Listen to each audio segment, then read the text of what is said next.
10 negara paling religius di dunia, tidak ada satupun yang menjadi 10 negara maju, termasuk Indonesia. Oke, saya tahu mungkin sahabat berpikiran tidak ada hubungan akhirat dengan dunia. Buat apa kaya di dunia tapi masuk neraka? Tapi pertanyaannya, bagaimana kita bisa membantu orang lain kalau kita saja miskin? Bagaimana kita bisa masuk surga kalau hanya menghafal kata-kata kitab suci kita tanpa melaksanakannya? Menurut pengamatan saya, ada beberapa alasan kenapa negara paling religius di dunia sangat susah maju, termasuk negeri Konoha. Apa alasannya? Setelah saya amati, ada beberapa faktor kenapa negara yang paling religius susah maju. Mohon maaf, saya tidak berusaha untuk menggiring opini bahwa agama itu tidak baik. Bukan itu tujuan saya. Tujuan saya adalah percuma kita dicap religius tapi hanya sebagai simbol, tidak pada pelaksanaannya. Kita berada pada kuliah kemajuan bangsa sekarang.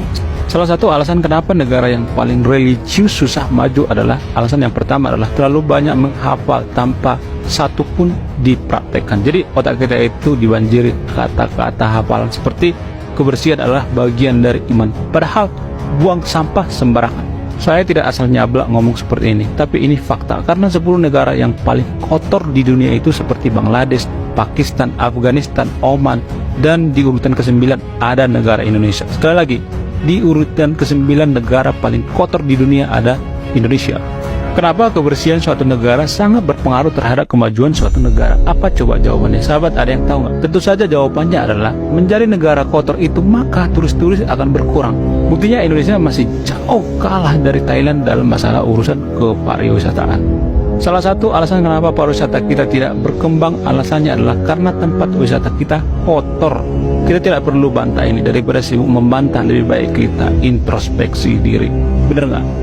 Selain karena kebanyakan menghafal tanpa pelaksanaan, negara yang paling religius biasanya tidak suka dikritik. Ketika kita kritik ulama misalnya, langsung marah-marah bilang anti ulama dan anti agama. Padahal kita tidak kritik orangnya, oknumnya yang kita kritik, bukan agamanya. Ya kan, bener nggak? Mohon maaf ya, tidak semuanya ulama seperti itu, tapi biasanya seperti itu. Gimana mau maju coba kalau ulamanya tidak bisa dikritik? Bener nggak? Kritik itu bisa bikin kita melahirkan perubahan-perubahan yang lebih baik, bisa melahirkan inovasi-inovasi baru. Justru di negara maju itu gurunya atau ulamanya itu tidak anti kritik. Mereka senang bantah-bantahan dengan ilmu pengetahuan untuk melahirkan orang-orang yang membawa perubahan. Mungkin saya mengatakan seperti ini terlihat pahit, tapi itulah kenyataannya. Kita ambil contoh lain misalnya, kenapa negara yang paling religius itu susah maju? Jawabannya adalah terlalu banyak bahas halal dan haram hingga ilmu pengetahuan tidak berkembang. Sekali lagi, terlalu banyak bahas halal dan haram hingga ilmu pengetahuan tidak berkembang. Ini fakta.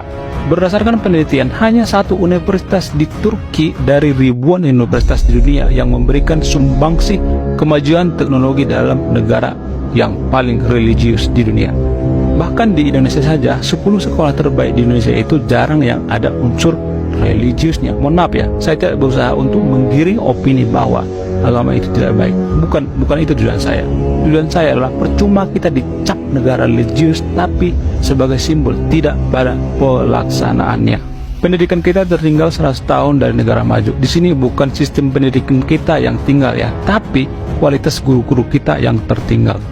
Sekali lagi, kualitas guru-guru kita lah yang tertinggal. Selama ini kita salah kaprah. Kenapa Indonesia susah maju? Karena kita fokus ke sistem. Padahal bukan sistem yang salah, tapi kualitas pendidikan kita yang salah. Kualitas guru-guru kita yang kurang. Terlalu banyak hafalan, anti kritik, baperan, dan lain sebagainya. Sama halnya dengan pernyataan Wapres Maruf Amin yang mengatakan bahwa penduduk mayoritas Islam itu susah maju.